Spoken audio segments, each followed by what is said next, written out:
For this build, your race choice isn't particularly important, but I personally went with a Goblin, mainly because Rocket Jump is simply fun to use, and more importantly, because it lets you jump over water and terrain that would otherwise slow you down while carrying the flag, which fits perfectly into a mobility focused playstyle. On top of that, the male Goblin stealth animation feels surprisingly roguelike, staying low to the ground and looking ready to bolt at any moment, which not only complements how this build plays, but also fits the class fantasy extremely well.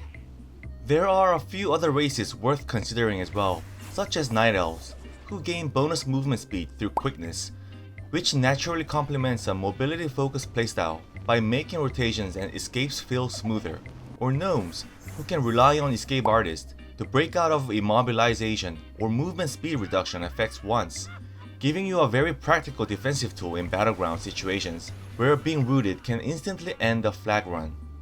And while it may not fit the rogue fantasy quite as cleanly, a Draenei rogue can also work by using the Gift of the Naru to add a bit of extra self-healing into the kit, helping you survive unexpected pressure when things don't go exactly as planned.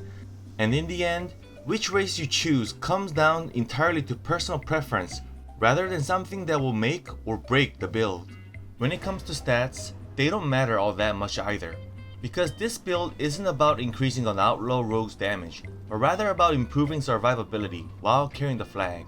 As long as you stack versatility, whether you lean toward haste or critical strike doesn't make a huge difference overall. Personally, I chose to focus on haste and critical strike, not for sustained damage, but for those moments when you need to quickly take someone down, since having a bit of burst can be useful in short, high pressure situations.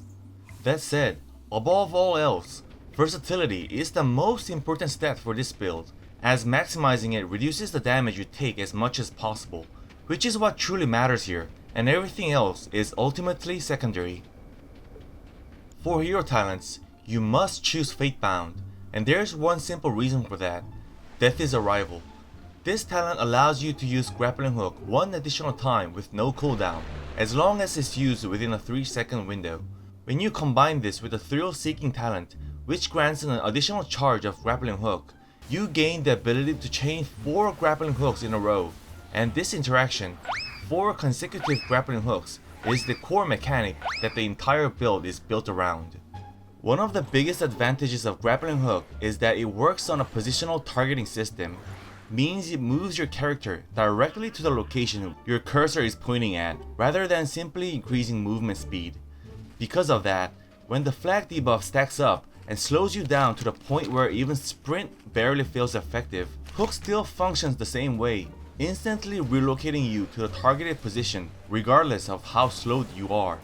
This makes a huge difference in situations like underwater combat, where movement speed is heavily restricted, allowing you to easily break pursuit and create distance even when enemies expect you to be slow to a crawl.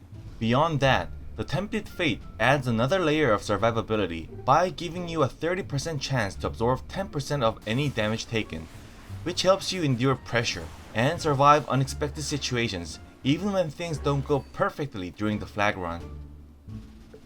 Next, we will focus on talents that let you move faster in a very roguelike way, while also improving your overall survivability. By taking fleet-footed and hit and run, you gain a baseline 30% movement speed increase, and you add Shadow Runner on top of that, you gain an additional 20% movement speed while stealth, allowing you to move at up to 50% increased speed when positioning or setting up escapes.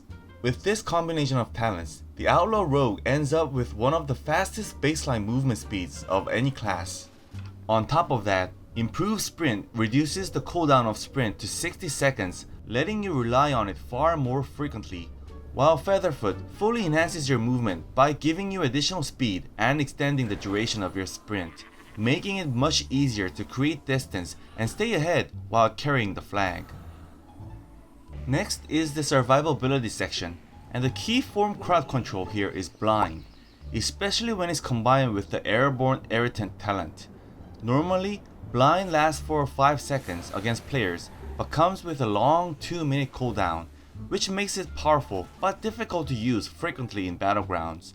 However, when paired with Airborne Errant, Blind becomes a much more efficient tool, turning into a 3-second crowd control with only a 24-second cooldown, which makes it incredibly flexible and easy to use during a flag run.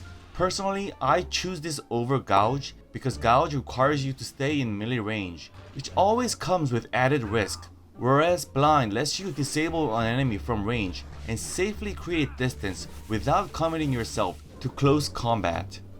By combining Nimble Fingers and Iron Stomach, you can significantly enhance your self-healing, giving you a bit more breathing room in situations where you take unavoidable damage during a flag run.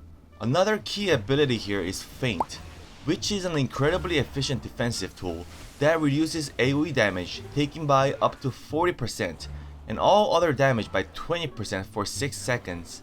When you pair Feint with the PvP talent Preemptive Maneuver, you gain an additional 15% damage reduction while stunned, which is extremely valuable considering that being stunned is often the most dangerous moment while carrying the flag.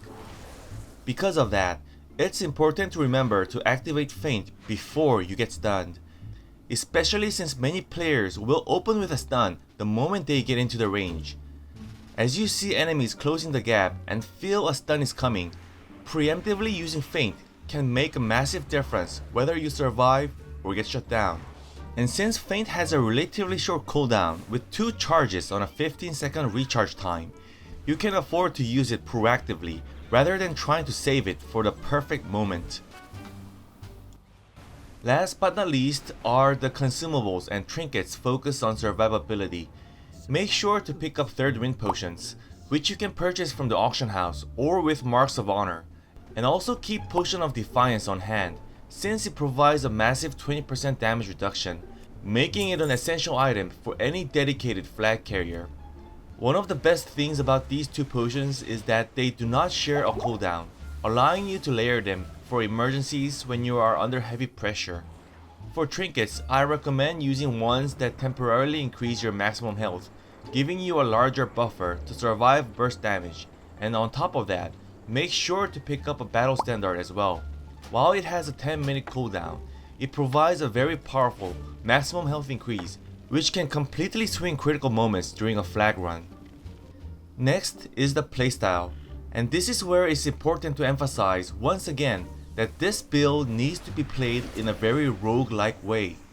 You start by entering the enemy base in stealth, taking advantage of the 50% increased movement speed to position yourself quickly and quietly. If the enemy team has a lot of casters, one option is to be aggressive right from the start by using Cloak of Shadows to push through with spell immunity, which can prevent annoying roots from mages or death grips from death knights that would otherwise slow you down or pull you out of position. Once you pick up the flag, there's no need to rush immediately.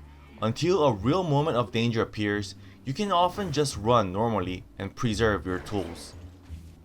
The key is knowing when to commit your mobility. As enemies start to close in, or when you need to break through a contested area, that's when you use Grappling Hook to instantly create distance and punch through the enemy line, turning what would normally be a dangerous situation into a clean escape.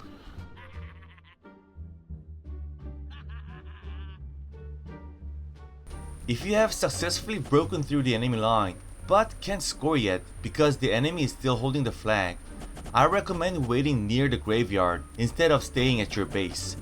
The reason for this is that many players will instinctively head toward your base without thinking too much, which buys you a decent amount of time. And even if your teammates die while skirmishing nearby, the graveyard allows them to respawn quickly and rejoin the fight almost immediately.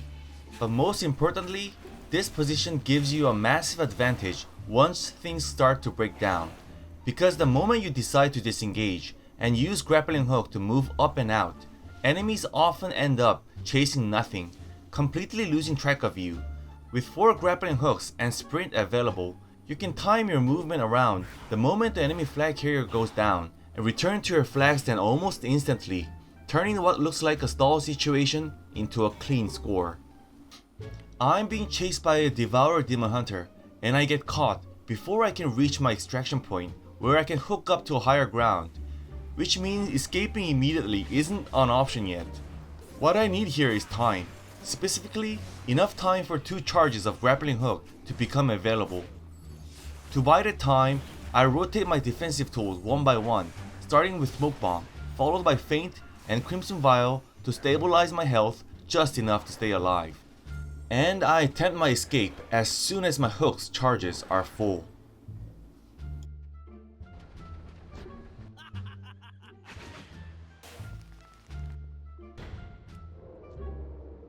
One important thing to keep in mind is when climbing up the hills, using the hook directly from the ground often doesn't work very well.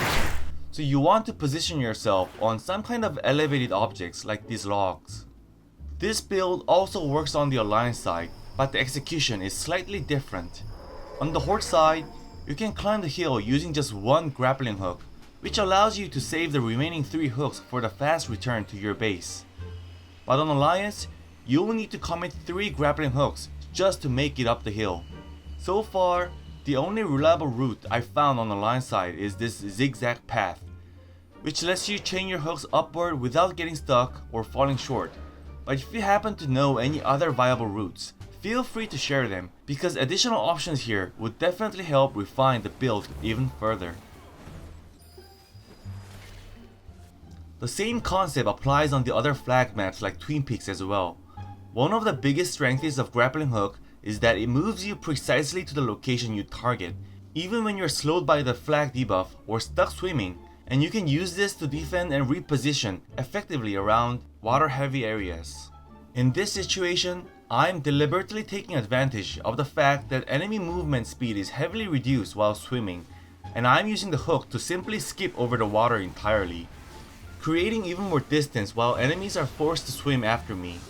Since this build is very fragile and I would go down in just a few hits if I actually got caught, this approach works perfectly because from the enemy's perspective, they are constantly chasing but never quite able to land any real damage, which can be incredibly frustrating to deal with.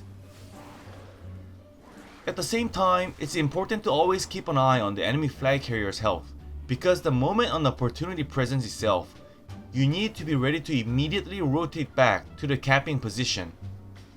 The Alliance base on Twin Peaks is a bit more difficult to play around, mainly because there's no water to take advantage of, and unfortunately, grappling hook doesn't let you move cleanly from the first floor to the second floor inside the base the way you might expect. Because of that, your movement options are much more limited compared to the Horde side. So far, this is the only reliable route I've been able to find for navigating the Alliance base efficiently, but if you happen to know any other viable path or hook angles, feel free to leave them in the comments. Remember, Alliances can join the Horde side in Battlegrounds by taking the Mercenary buff. Of course, this build does have its weaknesses. Awareness is extremely important when playing this way, because you are especially vulnerable to stealth-based classes like enemy rogues who can open on you unexpectedly. Since they often start with chip shot, getting caught off guard can mean dying almost instantly before you have time to react. That said, if you're tired of the usual healer or tank flag carrier playstyle, I highly recommend giving this rogue flag carrier build a try, because constantly moving up and down the terrain and outmaneuvering your opponents is genuinely fun and incredibly satisfying. Just be warned though, if you play this build long enough, you will probably start getting whispered some colorful messages from the opposing team,